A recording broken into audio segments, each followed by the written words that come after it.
तो दोस्तों 2022 के दूसरा और आखिरी सूर्य ग्रहण 25 अक्टूबर 2022 को लगने वाला है और दीपावली के ठीक दूसरे ही दिन ये ग्रहण है। कार्तिक महीना चलने के कारण बहुत सारे लोग कार्तिक स्नान कर रहे हैं और तुलसी पूजा का नियम ले रखे हैं। तो सूर्य ग्रहण में पूजा वर्जित माना जाता है। तो ऐसे में क्या करें और क्या नहीं करना चाहिए, और यदि पूजा नहीं कर रहे हैं और उनका जो कार्तिक स्नान और कार्तिक पूजा का जो खंडित हो जाएगी तो उसमें दोष लगेगा। तो ऐसे स्थिति में क्या करें और क्या नहीं करें, ये सब जानकारी इस वीडियो में आपको मिलने वाली है। आप अंत तक देखते रहिए ताकि आपको सारी इन्फॉर्मेशन मिल सके। तो देखिए, सूतक का समय है जो 25 अक्टूबर 2022 को सुबह 4:29 से लग रहा है।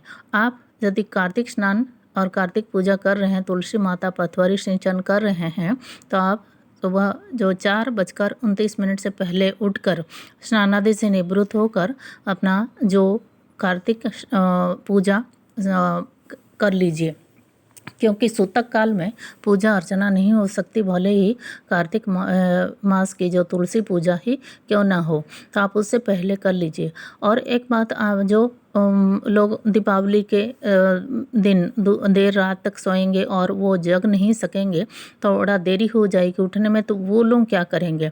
तो उनके जो पूजा खंडित हो जाएगी, तो वो लोगों के मन में एक प्रश्न है, तो हम तो देरी से उठेंगे तो हमारा तो पूजा खंडित हो जाएगी। उसके लिए भी एक उपाय है।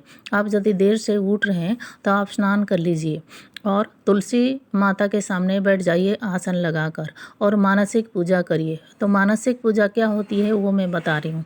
आप आंख बंद करके, जैसे आप तुलसी माता को जल चढ़ाते हैं, फूल चढ़ाते हैं, दीप आरती करते हैं, नैवेद्य चढ़ाते हैं, वो सब आप ध्यानपूर्वक कर लीजिए, जैसे आप जो साकार रूप में करते हैं। तो वैसे करके आप उनको नमन करके माफ़ी मांग लीजिए। और बाकी कोई भी पूजा का चीज़ आप नहीं छू सकते हैं, पूजा नहीं कर सकते हैं। बस किताब पढ़ सकते हैं, आप कोई भी कहानी सुन सकते हैं और कुछ भी चालीसा पढ़ सकते हैं, मंत्र पढ़ सकते हैं उनके सामने। तो ये सब में कोई दोष लगने वाला नहीं, आप कर सकते हैं। तो आप जो कार्तिक महात्मा, कार्तिक मास की कहानियाँ सब पढ़ सकते हैं। तो आप इतना करके उठ जाइए और आपको जो कार्तिक पूजा का फल पूरी तरह से मिलेगा मानसिक रूप से। और जो सूतक का समय के बाद दोपहर को ग्रहण लग रहा है, तो आप वो ग्रहण से निवृत्त होकर, जो कि 6:32 पर समाप्ति होने वाली है, उसके बाद आप नहा धोकर तुलसी माता के सामने शाम का दीपक चसा सकते हैं।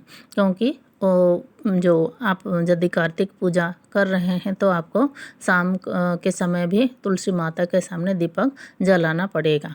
तो आप शाम को जला सकते हैं, कोई डर नहीं है। तो ऐसे में आप इस तरह से कार्तिक मास की पूजा कर सकते हैं, यानी सूर्य ग्रहण की स्थिति में।